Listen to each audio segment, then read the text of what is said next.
Bueno, pues estábamos aquí en nuestro primer video, pues, dirigidos para la comunidad, ¿no? Aquí el equipo de Terápica, pues consideramos importante platicar de algunos de los temas que son bien importantes. Ahora sí que recibimos mucho en consulta, ¿no?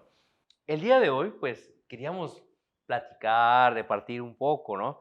Sobre este tema tan común que yo estoy seguro que ahora sí que los que nos escuchan, ¿no? Si es que no lo han vivido en algún momento, seguramente pues conocen a alguien, vaya, estarán familiarizados, ¿no?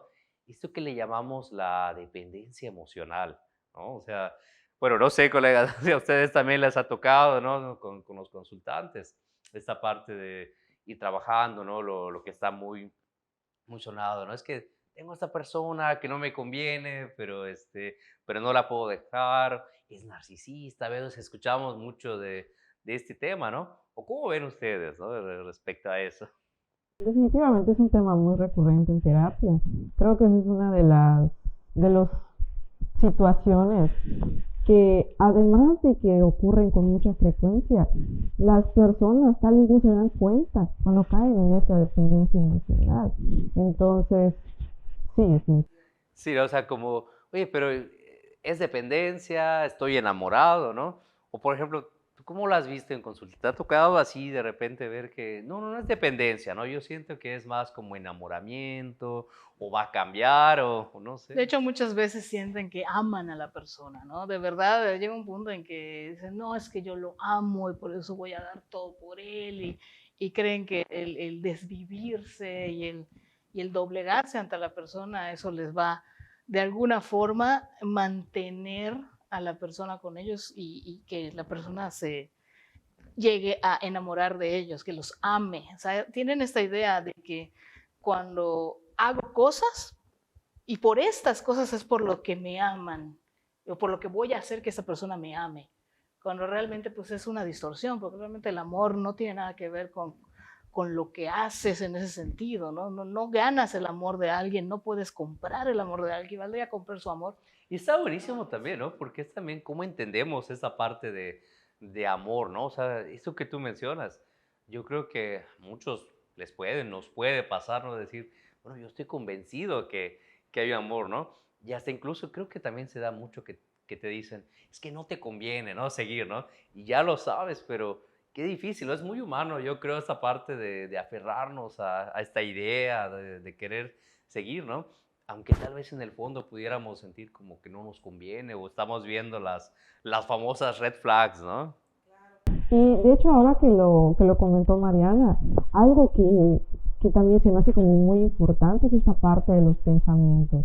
Creo que de ahí puede ser un buen primer paso o una buena base para identificar si ese enamoramiento o ese amor está convirtiendo en una dependencia emocional. No puedo vivir sin él o, exacto, necesito o no voy a encontrar a una persona como él. Exacto, no voy a poder ser feliz si no es con esa persona. Entonces, Pero es que el enamoramiento también, ¿no? Así como que obviamente muy racional no es, ¿no? Ahí está toda la tormenta química, ¿no? Y vaya, enamoramiento a fuerza lleva una distorsión cognitiva, ¿no? Pero bueno, ¿tú cómo dirías que es, vaya, más dependencia, más enamoramiento, ¿no? Porque hasta pudiera parecer, ¿no? Que es así muy similar. por ejemplo, tengo un caso que se me hace muy interesante y que creo que está relacionado con la dependencia emocional, en el que es esta paciente, tiene 30 años, no trabaja. ¿Por qué? Porque llegó a terapia con la idea de trabajar su ansiedad y su agorafobia, que pues todos sabemos que la agorafobia es esta parte de no ir a lugares públicos porque tiene miedo de que vaya a ocurrir algo, no pueda escapar, etcétera. Empezamos a trabajar con esta cuestión de su ansiedad y su agorafobia, pero ya después continuamos la terapia en un tema relacionado a su situación sentimental. Actualmente está saliendo con un muchachito de 19 años que no está trabajando, está estudiando, pero aquí la cuestión, independientemente de la edad, es que es totalmente válido que tenga una relación con una persona de 19 años, pero aquí lo interesante es que todo el día se la pasaba en casa de este muchacho. O sea, él no podía estudiar, no podía hacer otras cosas porque todo el día ella estaba metida ahí. Y esta cuestión de si él quería estudiar, le decía, ¿sabes qué? Pues tengo que estudiar o que tengo que ir o me gustaría salir con los amigos un rato, etcétera. Ella se molestaba y le exigía tiempo. Es que ese tiempo que tú tienes... como conflicto, ¿no? Es Exacto. como, me gusta estar contigo, pero vaya, dame también un espacio, ¿no? Que allá es otro tema, ¿no? De cómo se reparte el tiempo libre. Y ahí es donde también hay que tomar en cuenta esta parte de la diferencia entre enamoramiento y dependencia, ¿no? Estar enamorado sí es cierto, y sobre todo entender que esto ocurre a fuerzas al principio de la relación, ¿no? Al inicio de la relación normalmente siempre hay un enamoramiento, ¿no? Y hay esta situación de obsesión, ¿no? Como que esa persona no se me quita de la cabeza, estoy allá pensando, ¿no? O sea, no puedo dejar de pensar en ella. Normalmente, pero no siempre, porque hay gente que de repente llega a una relación y no siente ese enamoramiento, ¿no? O sea, también se dan casos y creo que es válido, ¿no? Es decir, bueno, yo veo esta relación que sí me conviene, me siento bien, aunque no siento ese boom de emociones. Pero es en el caso de que no haya enamoramiento. O sea, claro, puede haber una relación sin enamoramiento, pero cuando hay enamoramiento estamos viendo cómo diferenciarlo de la dependencia. Sí. O sea, la diferencia entre el enamoramiento y la dependencia es que dentro de lo que es la dependencia ya implica una situación que se mantiene en el tiempo, aún después del enamoramiento.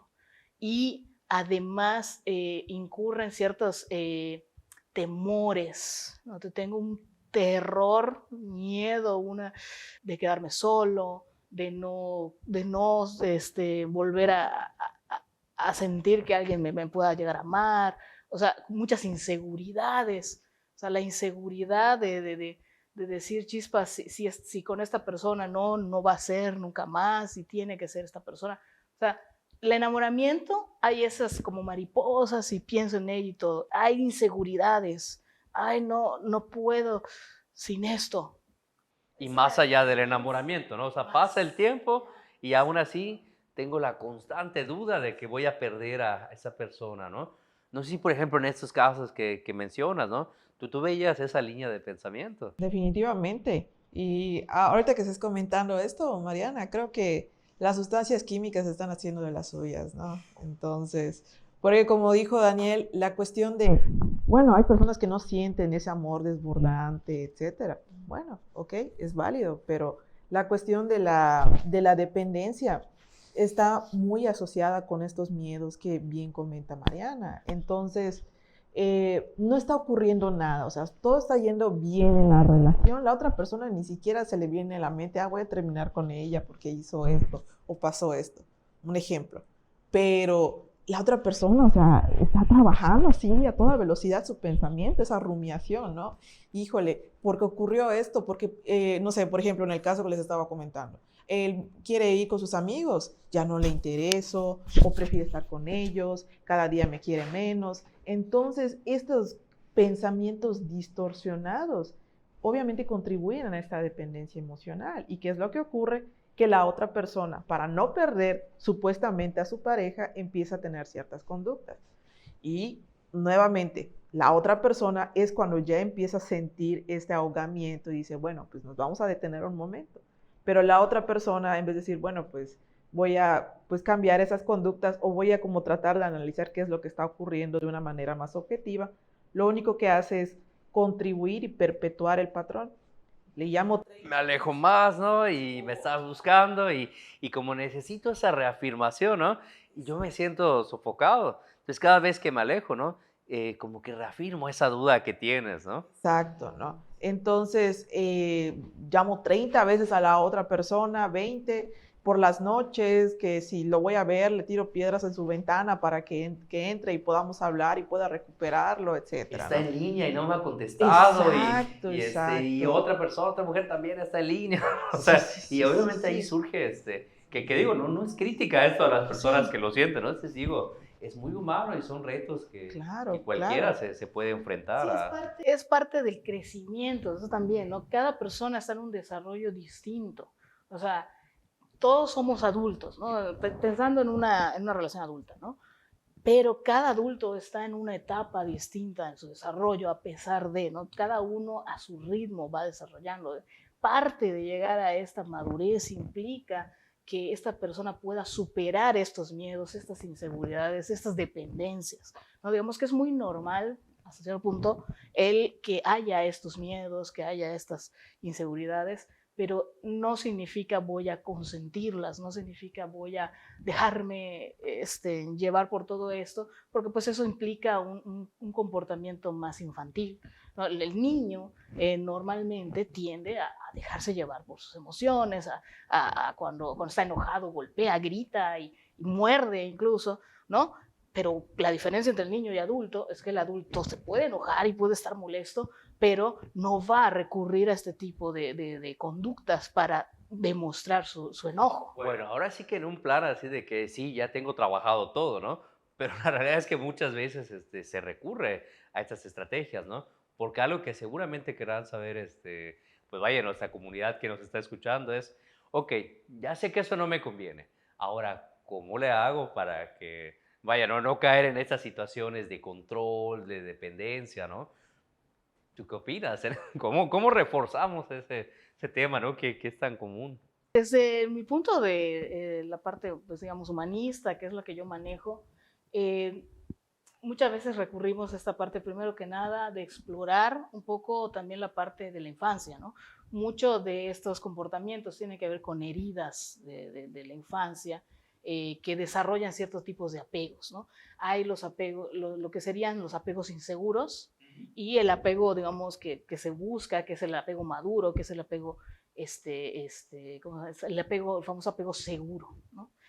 ¿Cómo ocurre esta parte, ¿no? Del apego inseguro y el apego seguro, ¿no? Depende mucho de la crianza, depende mucho de cómo el niño percibió el cariño y los cuidados de los padres.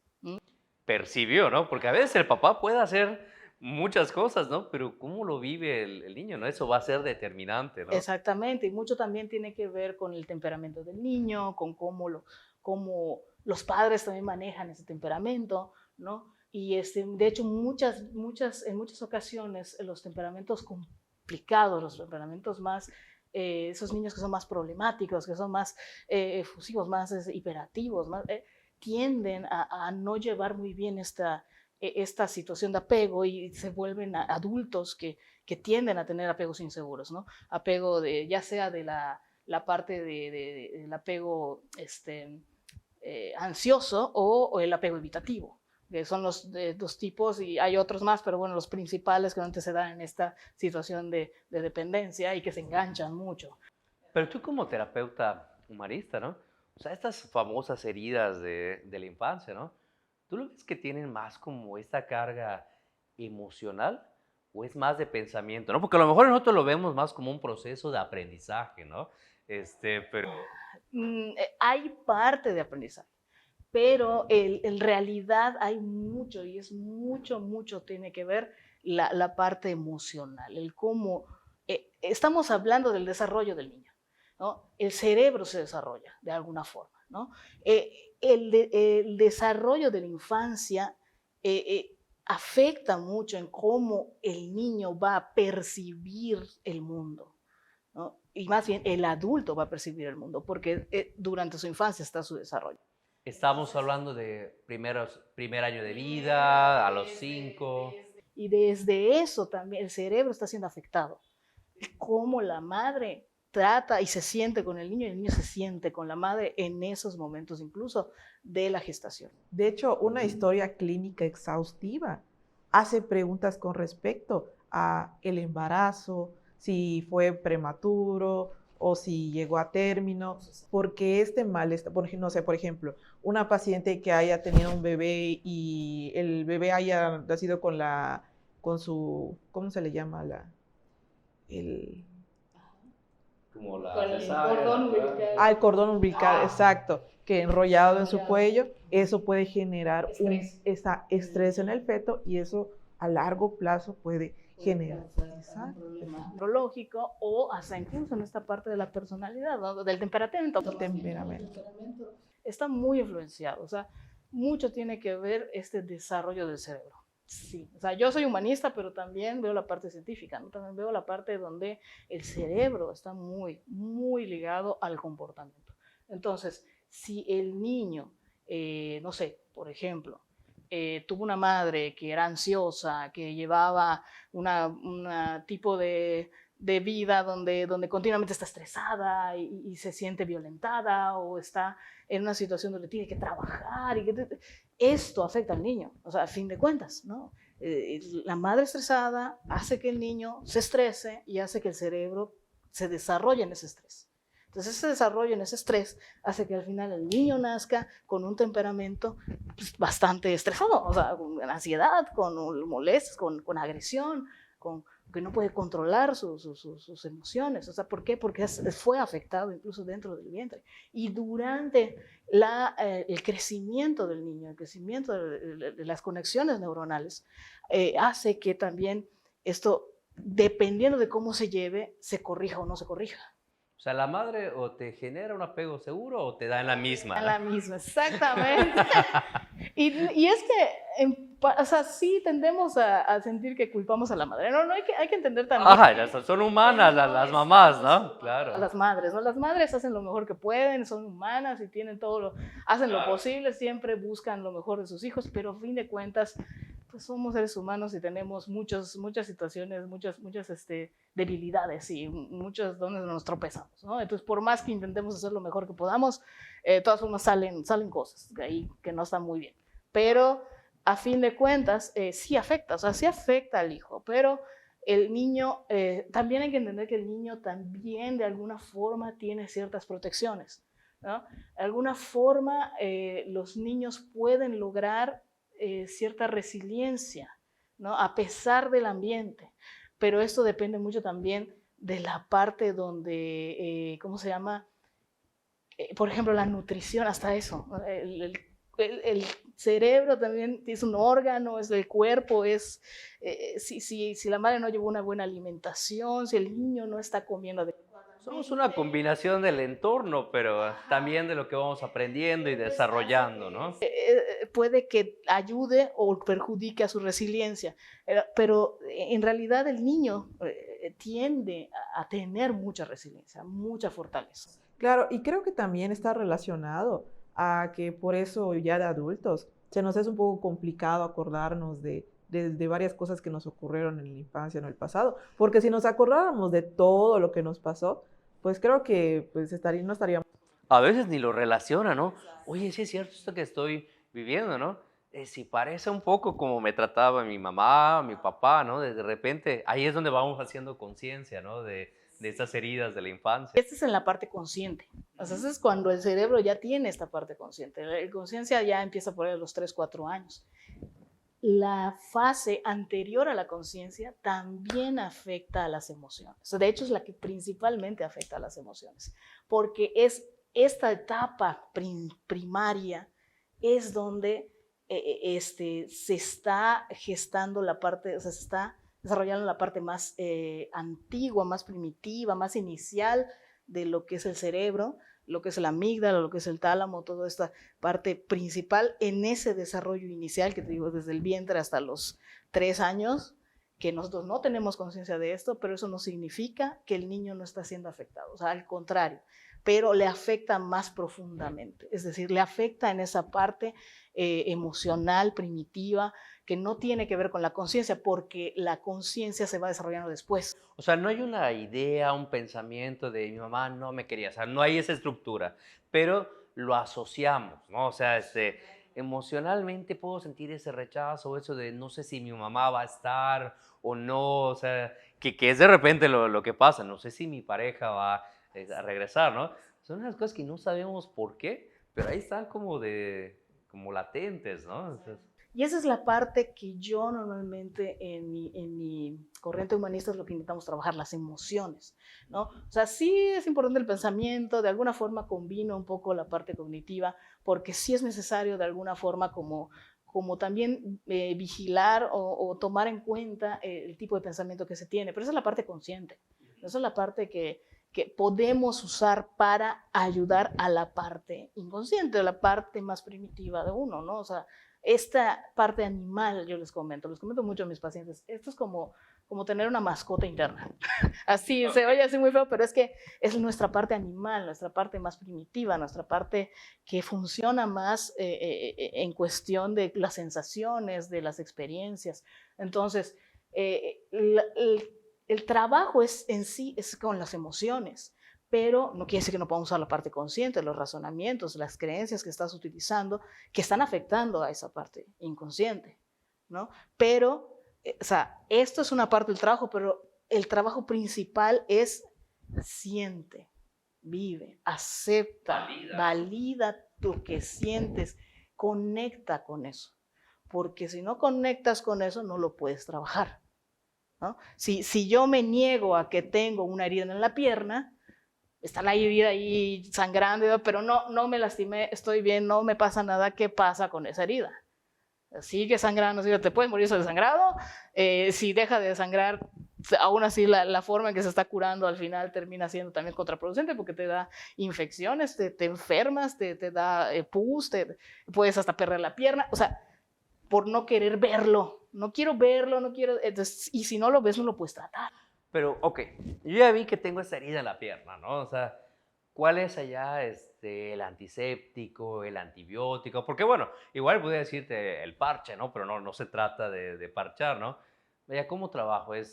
O ¿cómo lo veríamos de manera de esta filosofía humanista, ¿no? Lo lloro, se lo diga a mi mamá eso que estoy sintiendo, o... Eso es lo que me duele. El doler, ¿qué hace? ¿No? Me hace sentir llanto, me siento mal. ¿Ok? Está bien que llores porque te duela. El dolor está bien, en el sentido de que te está avisando que hay un problema aquí. Ahora, lloras, pero no te quedas llorando, no te quedas sin hacer nada. Ahora, ¿qué hacemos para limpiar la herida? O sea, la limpieza de la herida, el antiséptico, es este trabajo con las emociones, el aprender a aceptar las emociones, a vivir las emociones, a poder también externalizarlas, el poder convivir con nuestras propias emociones, ¿no? Quererlas, abrazarlas. Que de hecho algo que podemos tal vez como compartir, ¿no? Desde un punto cognitivo, ¿no? Humanista, es esta parte de, bueno, si yo tengo una emoción que es incómoda, o sea, la tengo que sentir.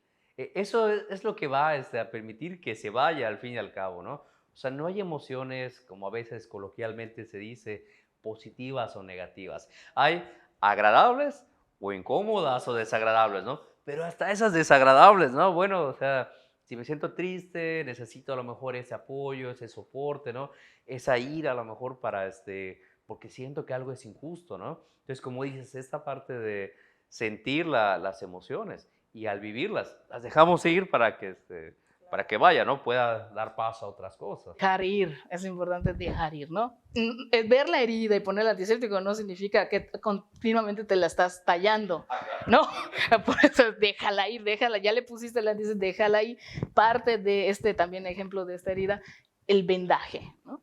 Le ponemos el antiséptico, pero el vendaje aquí es donde yo lo veo como esa parte de la parte cognitiva. El vendaje es la parte cognitiva, es las creencias que te llevan a, digamos, estar lastimándote o estar tocando tu herida, ¿no? No, vamos a poner el vendaje para que no te la estés tocando, para que no te... Y ese vendaje ya me la desinfecté, pero no quiero que... Exacto, esa es la parte cognitiva, las creencias, los pensamientos, el identificar qué es lo que te está causando esta situación y irla modificando con ciertos procesos, ciertas dinámicas y ciertas cosas, ¿no? Que en mi caso son mucho más...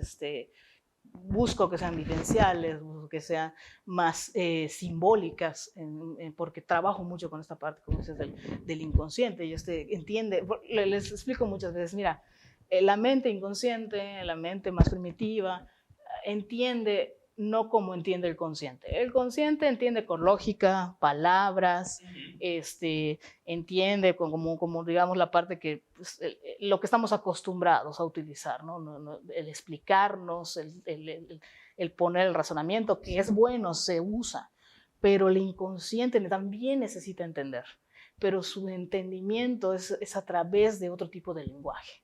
no es el lenguaje lógico, no es el lenguaje de habla. El lenguaje que utiliza lo que es nuestra mente más inconsciente es un lenguaje simbólico, es un lenguaje de sentir.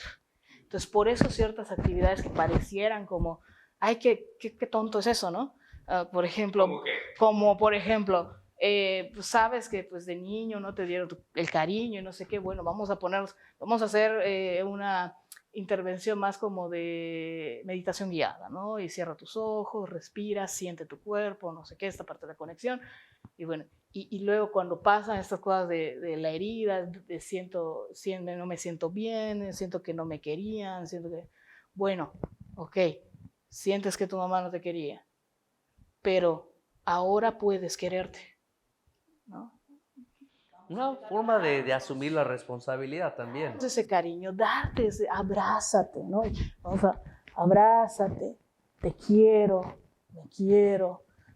Esa sensación, el sentir, o sea, aunque la parte consciente lo vea como que no tiene sentido, porque el consciente es a través de la lógica, este tipo de cosas no las entiende, el que sí lo está entendiendo es la parte inconsciente, es la parte más primitiva, ese sí entiende el te quiero, este cariño, este tocarte, este hacerte mimos. Por eso es tan importante también esta parte del amor propio, de hacerte mimos, de hacer cosas, experimentar sensaciones que te permitan sentirte, no solo sentirte bien, sino, porque no es tanto eso, ¿no? Sino es más bien sentirte más conectado contigo mismo.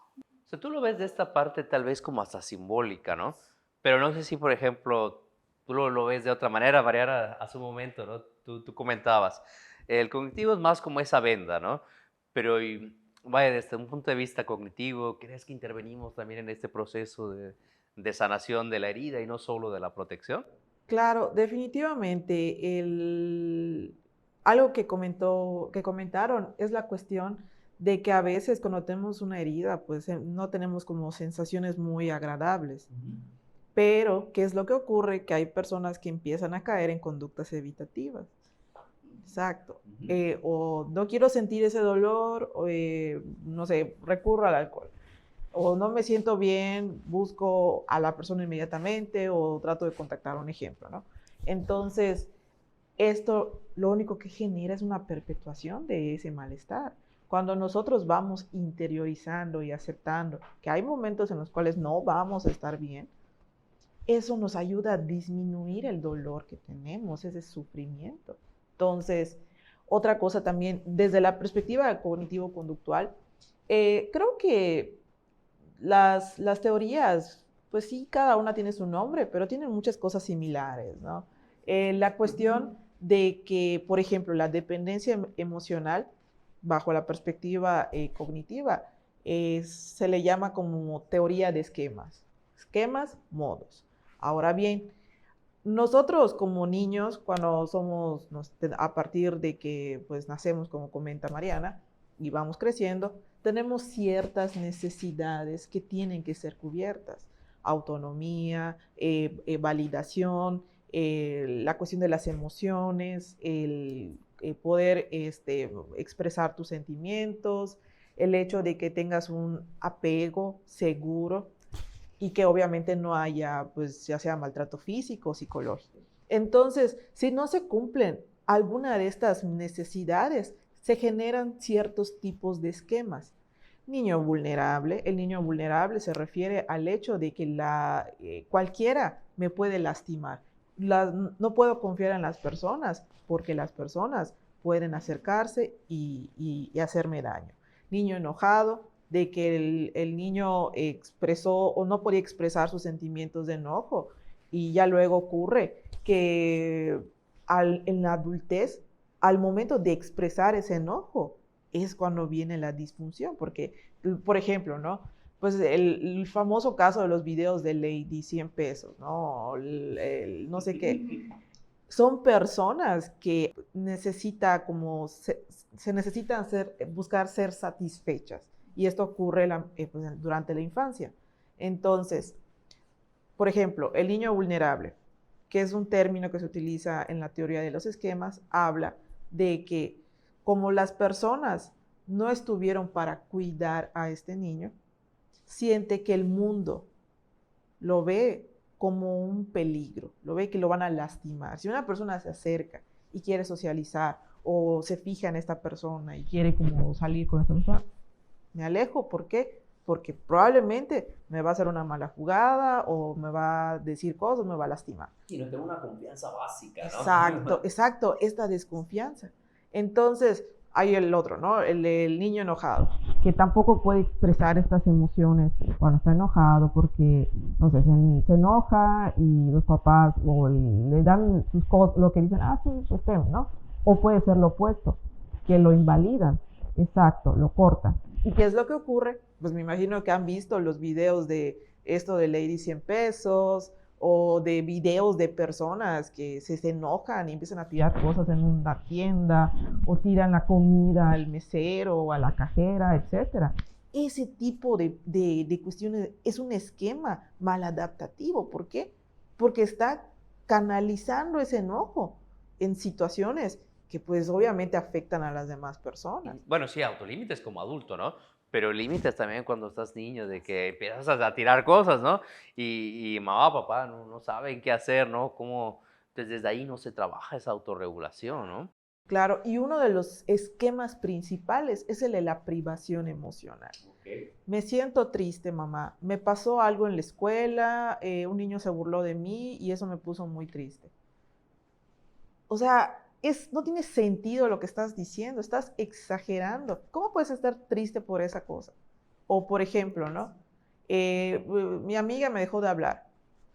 Da igual, los papás, o sea, que ese tipo de comentarios en algunos papás, ¿no? Da igual, ¿no?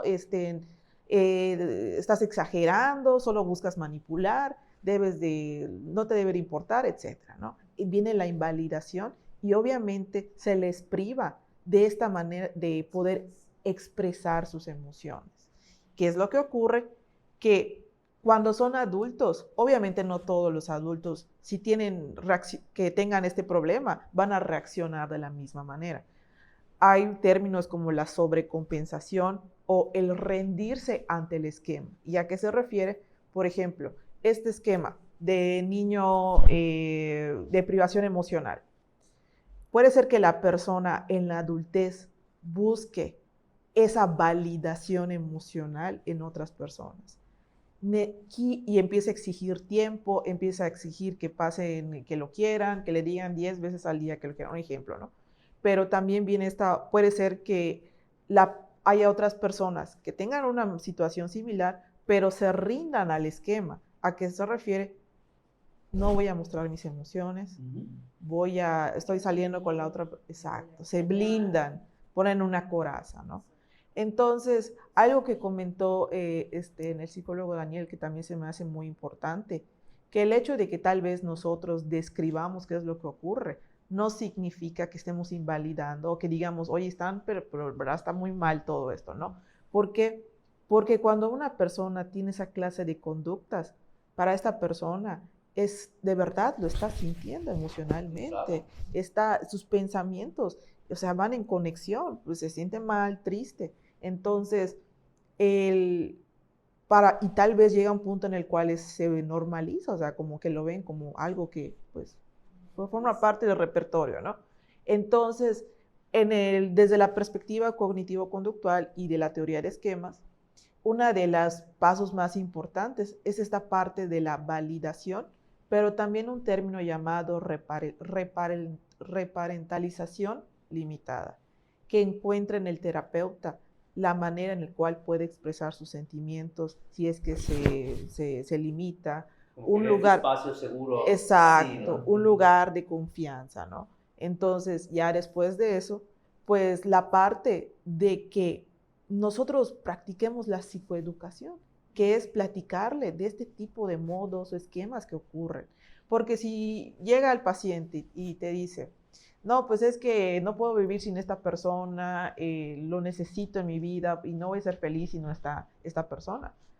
El hecho de que tal vez tú le cuestiones esa parte, pues lo puedes sentir como que no me está entendiendo el terapeuta. No le vamos a decir, es que está mal, tienes que dejar de hacerlo nada más así, ¿no? Porque sería revivir pues esto mismo que a lo mejor está sucediendo, ¿no? En amistades o en Claro, todo, ¿no? definitivamente. Y un pilar importante en esta teoría de esquemas es que la mayoría de los esquemas o modos son maladaptativos. Niño vulnerable, como les digo, enojado, etc.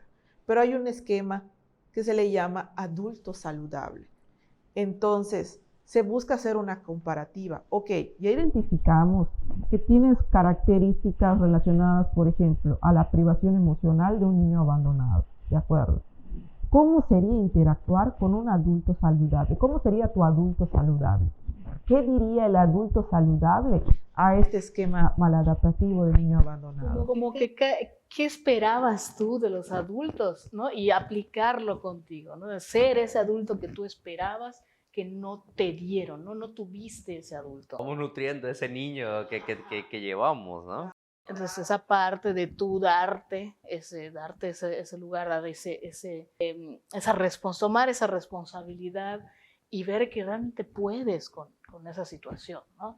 Y que realmente, a pesar de la emoción, a pesar de la dificultad externa, ¿no? Todo de las cosas que hagan, no es que tú controles, no controlas nada, pero sí depende de cómo tú le des el sentido, ¿no?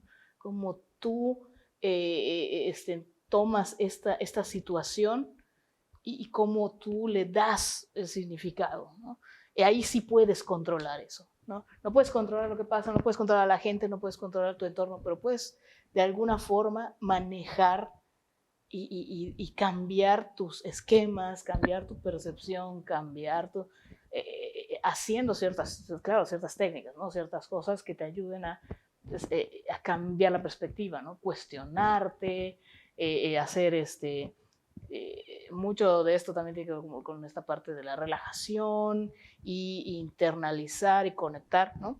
Pero a fin de cuentas es ir trabajando, es ir por eso la importancia de la parte consciente, ¿no? La parte consciente es donde es ese adulto que agarre, espérate, ¿no?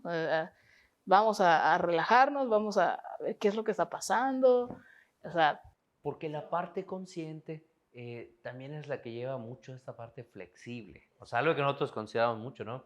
Es esta flexibilidad cognitiva, ¿no?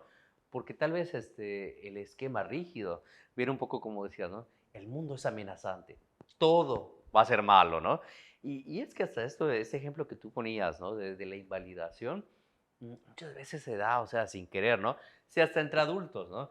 A veces, sin mala intención, puede tener la tendencia, ay, pero exageras, o no es para tanto, ¿no? Digo, no lo hacemos con mala intención, pero ¿qué impacto tiene, no? Y si lo vemos como en el caso de un niño, es como, ay, son cosas de niños, ¿no? O sea, ¿cuánto más, no? Pero para el niño, para la persona que lo está viviendo, ¿no? Al final no es tan simple, ¿no? Entonces creo que en general, ¿no? O sea, como personas, ¿no? Algo que podemos hacer para ser mejores comunicadores, ¿no? Primero es también saber escuchar. O sea, te escucho sin emitir un juicio, ¿no? Eso es también una herramienta, ¿no? Para padres, pero ahora sí que para todos como personas, ¿no? Sí contribuye. Ahora que comentas eso, con base ok, manejo el enfoque cognitivo-conductual, pero en la experiencia que he tenido con los pacientes, los pensamientos es creo que uno de los pilares más importantes. ¿Y por qué lo comento? Porque generalmente, y eso no me dejarás mentir, Daniel, que hay ciertas creencias centrales que necesitan ser reestructuradas. Entonces, podemos reestructurar ahorita tus pensamientos, o sea, en la actualidad, ¿no? Lo que estás pensando. Pero si no llegamos a esa base, ¿no? A ese origen, que es esa creencia central que se forjó desde la infancia y no lo reestructuramos, ahí va a continuar, pues, nuevamente esta repetición de patrones. Entonces, ¿qué es lo que se supone? Se supone que hay como un cierto orden, no aplica en todos los casos, pero es pensamientos, la interpretación que tenemos de nosotros mismos, de las otras personas y del mundo. Luego de esos pensamientos se genera una cierta emoción. Híjole, estoy preocupada por este examen que va a haber, ¿no? Y no puedo, no sé, siento que no voy a poder. Por lo tanto, cuando llegue el examen, te pones muy nervioso, se te bloquea todo, te blindas. Ya luego llega la conducta. que la conducta pues es ¿no? Desesperarse tal vez o tardar mucho en una respuesta, pensarle 3 o 40 veces. Entonces, toda esta relación, el poder desglosarlo con base a lo que nos va platicando el paciente, con base a lo que el paciente expresa, la exploración, o sea, es toda una magia, definitivamente. Exacto, es un arte, definitivamente. Es ciencia. Es un reto para nosotros también, ¿no? El saber, ¿no? Yo en realidad pienso en esa parte, ¿no? Sí, es que el pensamiento sí es importante, ¿no? Es que en realidad todo es importante. Esa es la cosa, ¿no? O sea, no es que el pensamiento sea más importante que la emoción o la emoción más importante que el pensamiento, sino que se dirigen, o sea, ambos están en el mismo nivel de importancia, ¿no? Es importante que no importa desde qué punto lo empieces a trabajar, pero que logres tocar ambas. De hecho, tres, ¿no? Todos los terapeutas vamos a trabajar pensamiento, emoción, conducta, de alguna manera, ¿no? Quizá nuestro enfoque va a variar un poco más desde qué perspectiva lo vamos abordando, ¿no?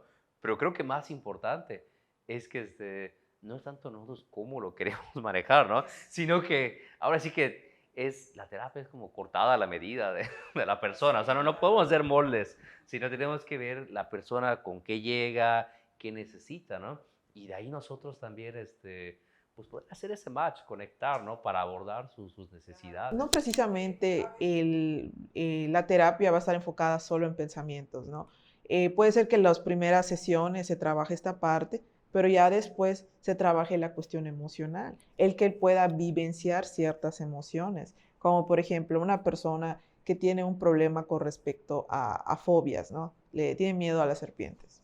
Ok, bueno, las primeras sesiones no le vas a decir, oye, ¿sabes qué? Pues ve al zoológico o a algún lugar a agarrar una serpiente. Primero se tiene que explorar y reestructurar sus pensamientos. Y ya después de que hay ese reestructuramiento, se va a la parte de la exposición gradual.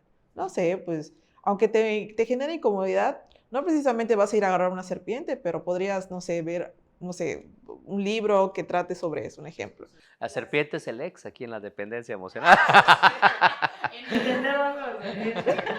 Exacto, exacto. Entonces, creo que conforme va avanzando la terapia, bueno, por lo que yo he podido observar, es más que nada por etapas. Obviamente no es, a partir de esta tercera sesión vamos a hacer esto, ¿no? Todo tiene como su cuestión subjetiva. Es un poco como lo que decías, ¿no? De esta cuestión de me doy el abrazo y todo, ¿no? Al final es también tener una nueva experiencia, ¿no?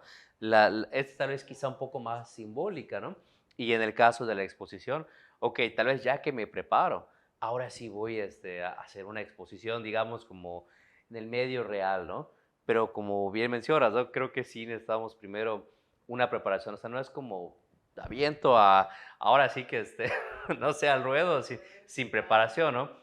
Por eso yo creo que sí es primero esta preparación emocional, que yo me sienta seguro, cuento con más herramientas, ¿no? Y sí creo que en la cuestión de la dependencia emocional, una exposición es muy importante, vaya, esa persona no es todo mi mundo, ¿no? O sea, puedo hacer otras cosas, puedo también tener una fuente de seguridad, ¿no?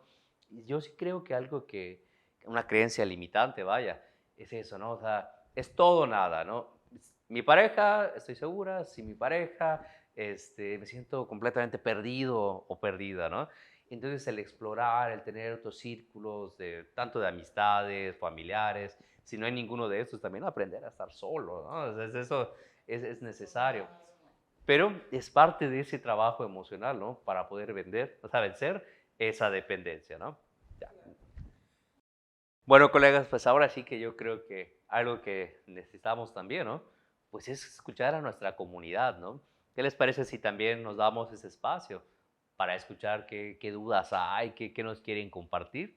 Y de ahí vemos qué podemos aportar. Y si también tienen algún comentario, algo que nos quieran hacer llegar, por favor escríbanos en los comentarios o mándanos un correo y con mucho gusto estaremos a la disposición pues para atender sus inquietudes.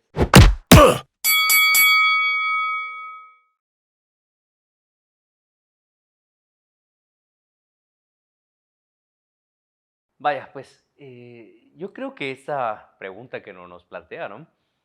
Hombre, es una inquietud muy natural, ¿no? O sea, yo creo que muchas parejas se puede ver, oye, si me separo, ¿qué va a pasar con mis hijos? ¿Cómo les va a afectar, ¿no? Yo estoy convencido, bueno, y no solo es una opinión personal, ¿no? También de acuerdo a los estudios psicológicos, ¿no? Pues definitivamente como que no es lo más sano el decir, permanezco con una pareja, ¿no? Solo por los hijos, ¿no? Quizá a veces era esta idea de que, bueno, pues hay que hacerlo, o tal vez de generaciones anteriores, ¿no? Y pues tal vez muy a su manera, pues ahí buscaban la manera de sobrellevarlo, ¿no? Pero es que eso también puede traer consecuencias para los niños, ¿no? Estar en esa situación de, pues sí, de infelicidad, de insatisfacción, ¿no? También eso se va a ver reflejado en un niño, ¿no? O sea, que los papás estén juntos en una situación así. Que sí creo que, o vaya, cómo se pudiera también trabajar, ¿no? Es ver, bueno, tú tienes que también identificar, ¿no? Que tal vez como pareja, no, o sea, no compartimos este plan de vida o no somos compatibles, pero eso es punto y aparte del rol que tenemos como padres, ¿no? ¿Va a tener un impacto? Sí, seguramente, pero en la medida de lo posible, yo creo que sería como, bueno, ¿de qué manera puedo promover, ¿no? Para que mi hija pues, siga viendo a su papá, ya sea por llamada, ya sea para, pues no sé, ir de visita cierto tiempo, ¿no? Si bien pueden existir situaciones como que estén lejos, ¿no? Pero por eso, yo creo que sí es importante trabajar en terapia, ¿no? Una relación cordial con la expareja.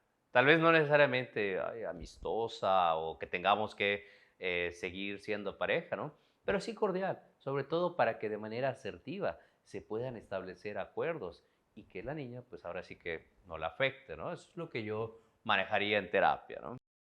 A fin de cuentas, hay que entender que los hijos tienen, o sea, hay una situación donde impacta mucho más al niño el cómo el papá está viviendo. No, o sea, si el papá está feliz o la mamá está feliz, la persona con la que está, el cuidador con el que está, además de que le procura los cuidados adecuados, él muestra esta situación más de relajación, o sea, no le causa estrés, sino que está más tranquilo en esa situación de estar separados que estar juntos. Esto es en realidad positivo para el niño. Ver al padre o la madre bien, feliz, es preferible a ver a papá y mamá juntos, pero estresados, gritándose. O sea, realmente al niño lo que le afecta es el cómo están los papás emocionalmente. Si los papás emocionalmente separados están mejor y pueden vivir vidas felices, el niño va a estar bien, el niño va a estar tranquilo. Sí va a haber sus cosas, no siempre va a haber afectaciones en todo, o sea, tanto que se decidan estar juntos como estar separados, pero aquí digamos que la mejor situación que se le puede dar al niño es darle padres felices, darle padres tranquilos, darle padres que no estén estresados, que no estén ansiosos, que no estén continuamente amargados, porque el padre amargado, madre amargada, solo causa pues, problemas psicológicos en el niño, ¿no? Y claro que aquí depende mucho de qué onda con la pareja, ¿no? Si la pareja es simplemente por una situación que pues ya no comparten las mismas proyectos de vida, ya no hay como buscar estar juntos porque cambiaron mis esquemas, cambió mi idea de vida y necesito, ¿cómo se llama? Tener otra vida, ¿no? O de alguna forma ya no comparto, necesito separarme de ti. Esto, bueno, se puede hacer, como dices, una cosa cordial, pero no abandonar al niño, sino tener también, mostrarle aquí estoy, ¿no? Y siempre que está, darle tiempo de calidad, ¿no? Y siempre llevando, o sea, procurando no dejar mal al otro cónyuge, porque al fin de cuentas estás lastimando al niño. El niño basa mucho su autoestima, su cariño con cómo se tratan los padres. Entonces es necesario mantener esa cordialidad. Claro que hay parejas donde el otro pues tiene algún trastorno, algún problema, narcisismo, psicopatía, sociopatía y ese tipo de cosas, que eso ya es punto y aparte, donde ya habría que tomar este tipo de decisiones, donde tal vez lo mejor sería una separación total y un cero contacto con Últimamente ha estado como muy sonado, o sea, he oído hablar mucho de eso, del coparenting, ¿no? El hecho de que puedan convivir. No son pareja, pero pueden convivir como una familia, lo cual es totalmente válido. Aunque también es válido el hecho de que si, no sé, por ejemplo, la mamá pues está dolida por toda esta situación complicada, es entendible que pues busque ese distanciamiento. Aquí lo importante es que puedan llevar una interacción, aunque sea limitada, pero sana, con mucha asertividad. ¿Por qué? Porque no es de lo peor el que, no sé, le digan al hijo, ah, es que tu papá es así por culpa, ya hizo esto o pasó lo otro. Eso no contribuye a una estabilidad, al menos en el niño, que pues es una prioridad súper importante. Entonces, eh, los adultos pues tomaron sus decisiones, sufrieron las consecuencias, pero sí es muy importante que con el paso del tiempo, ¿no? a corto o mediano plazo, pues se busque pues esa interacción saludable, sobre todo.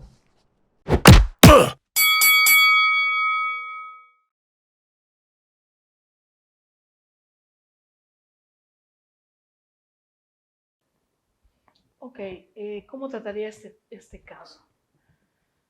Primero que nada, explorar el miedo, ¿no? Explorar de alguna forma el saber qué es lo que pasa cuando la persona es confrontada ante esta situación del infarto, ¿no?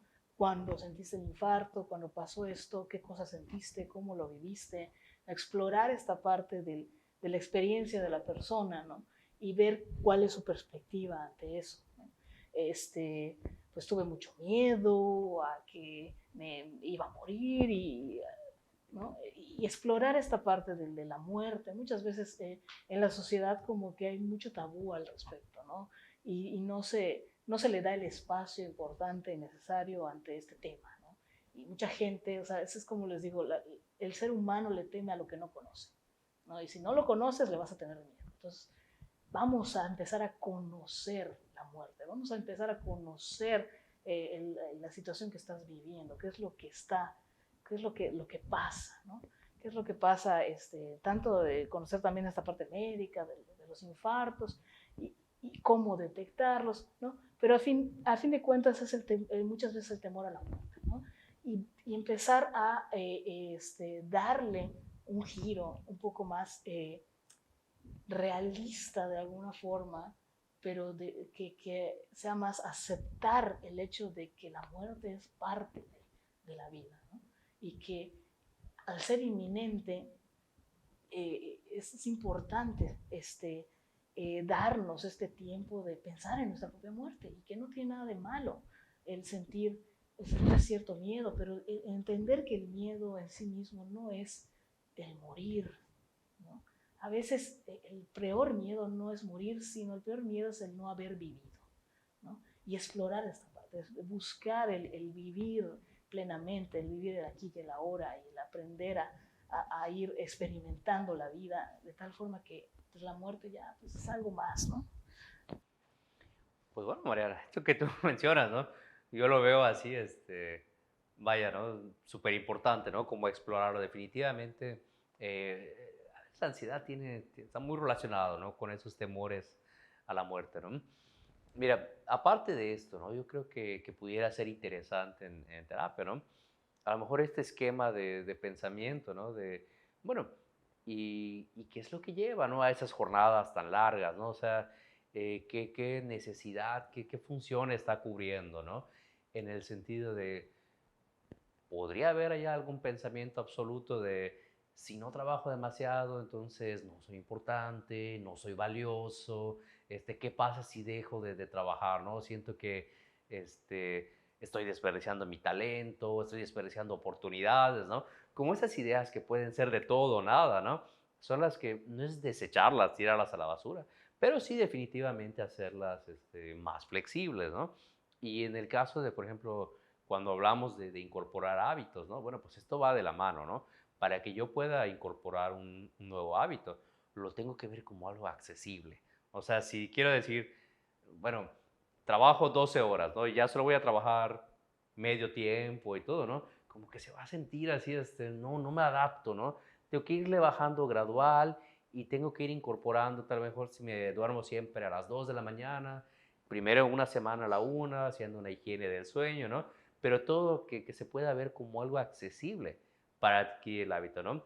Un programa estructurado, escalonado, ¿no? Para desarrollar entonces esos hábitos que sí se quieren alcanzar, ¿no? Más tiempo libre, explorar otras cosas, ¿no? Pero siempre desde esta perspectiva. Claro. Definitivamente yo creo que hay que explorar pues más a detalle, definitivamente.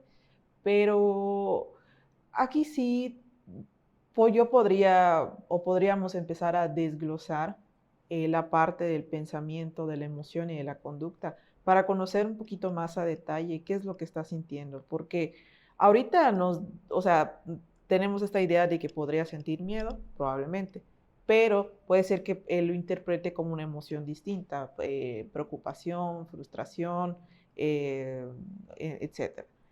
Con respecto a los pensamientos que él tenga, la interpretación que tenga de la situación que está ocurriendo, como comentó Daniel, ¿qué es lo que está ocurriendo? ¿Por qué es tan importante que yo tenga esta cantidad de horas trabajando? Para mí, ¿qué es importante? ¿Qué representa? ¿Qué significado tiene? Entonces, el paciente pueda ser más consciente que estos pensamientos le generan estas emociones y por lo tanto le hacen tener esta cierta conducta, pues ayuda a que él pueda como que encontrarle esa relación, esa conexión. Y también yo creo que va muy de la mano con respecto a qué le ha hecho o qué es lo que le ha como generado ese nivel de pensamiento, qué creencias en un pasado. Por ejemplo, una persona que tiene miedo de subir las escaleras porque siente que le va a dar un infarto. Un ejemplo, puede ser que su papá le haya dado un infarto anteriormente. Entonces eso haya promovido a ciertas emociones. Entonces todo es un bagaje completo, pero sí, definitivamente creo que es el hacer más consciente qué es lo que está ocurriendo, que lo pueda aterrizar a la realidad.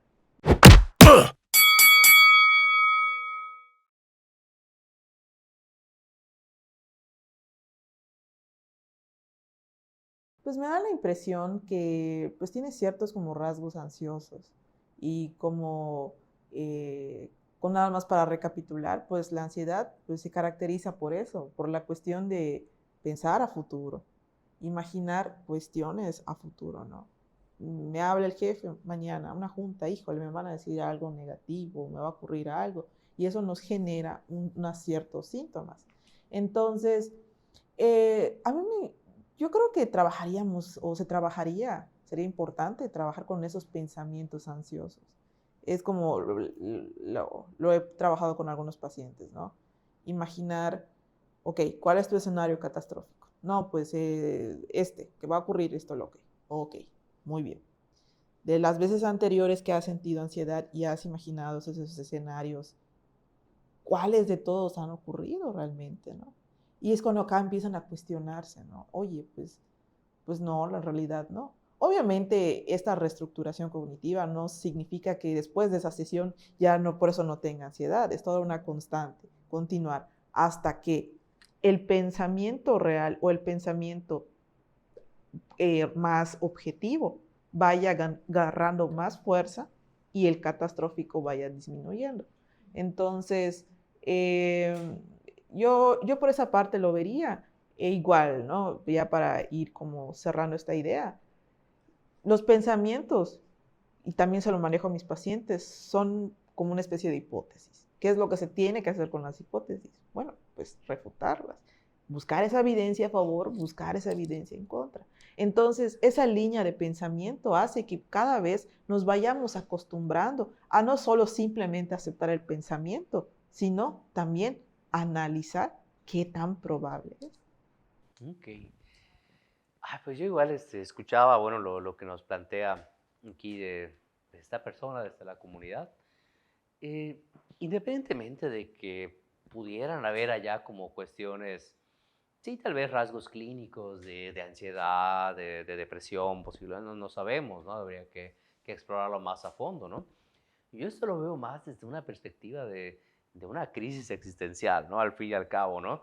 Que es psicológico, filosófico, al fin y al cabo, ¿no? Y a mí me encanta esta parte, ¿no? Porque quizá en algún momento si te cuestionas, ¿no? Pues puede pasar esta crisis, ¿no? De pensar, ¿no? Oye, ¿y para qué hago todo esto, no? Quizás si lo vemos así muy fríamente, en términos demasiado objetivos, ¿no? A veces podemos llegar a la conclusión, ¿no? No tan equivocada de que pues la vida puede ser absurda y sin sentido, ¿no? O sea, y eso al final causa una angustia, ¿no? Entonces yo me iría más como por un enfoque el logoterapéutico, ¿no? La logoterapia precisamente es la terapia que se enfoca, ¿no? En el sentido de la vida, ¿no? Y partimos de esta idea de que no hay un sentido a priori. O sea, nosotros somos los que le tenemos que dar un sentido a nuestra existencia, ¿no? Y esto no es algo universal de que hay un sentido para todos, ¿no? Esto en una terapia yo lo iré explorando, ¿no? Vaya, ¿no? ¿Qué es lo que te mueve a ti? ¿Qué es lo que te lleva, ¿no? A este concepto que le llamamos autotrascendencia, ¿no? Es algo de mí, ¿no? Para buscar algo que yo considere más elevado, más importante, ¿no? Entonces, yo creo que sí sería, pues, construir un sentido personal, ¿no? ¿Qué sentido, qué es lo que hace que para mí valga la pena, ¿no? Y eso es algo que toma su tiempo, pero por supuesto que es posible, pues, poder, ahora sí que hallar tesoro, ¿no? De ir descubriendo, ¿no? Sí, a mí, por ejemplo, de este caso, lo que me llamó la atención es esta parte que dice, es que como todo es fugaz, como todo va a terminar, ¿qué sentido tiene, no? Vaya, eso es como cuestionarte de porque las cosas sean limitadas, tengan un fin, no sean para siempre, significa que no tienen valor, que no vale la pena, o sea, que al verlo vivido no te da nada, ¿no? O sea, porque se termina. Es como pensar, ¿para qué voy a comer mi pizza favorita si al final se va a terminar? Y ya no, o sea, se acabó mi pizza, ya no hay más y ya no puedo seguir comiendo. Entonces, no tiene sentido que coma. Entonces, ¿cómo que no tiene sentido que comas, no? Y el haberlo disfrutado y el haberlo vivido, aunque se termine, aunque sea fugaz, no es en sí mismo importante haberlo vivido, aunque no dure para siempre. O sea, este cuestionamiento de por qué las cosas fugaces, por qué las cosas que se terminan, o sea, al fin de cuentas les das este sentido de que no tienen valor. No, en sí mismo puede tener valor, aunque termine. Ajá, el aquí, exactamente, el valor del aquí y el ahora, el valor de lo que viviste, de la experiencia, de lo que te dio, de lo que sumó en tu vida, de lo que aprendiste, de lo que experimentaste. O sea, aunque se acabe, sigue teniendo valor, sigue siendo importante. El que las cosas se terminen, el que las cosas no sean eternas, realmente no significa que no valgan la pena, que no tengan una trascendencia, que no haya, que no sean significativas, ¿no? Y empezar a dejar de desechar las cosas porque no sean eternas, ¿no? Y darle valor a esas situaciones, a esas personas, a esas cosas, por lo mismo que no son eternas. Y que el hecho de haber vivido o haber conocido a esta persona o lo que sea, aprender como a agradecer el hecho de haber experimentado, aunque haya sido fugaz, esta experiencia. Yo me voy más por ese lado, el aprender a reconocer, darle el valor y agradecer el poder haber experimentado, aunque se acabe, aunque se termine.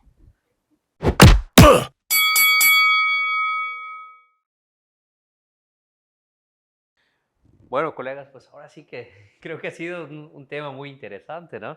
Y yo creo que pues tenemos ahora sí que la expectativa, ¿no? Que estas ideas que hemos ido compartiendo el día de hoy, pues para la gente que nos escucha pueda hacer, pues vaya, al menos les dé ese pensar, ¿no? De poder entender un poquito más esas situaciones que hemos ido analizando, ¿no? Y por supuesto, que también conozcan un poco más de, vaya, de qué consiste la terapia, ¿no?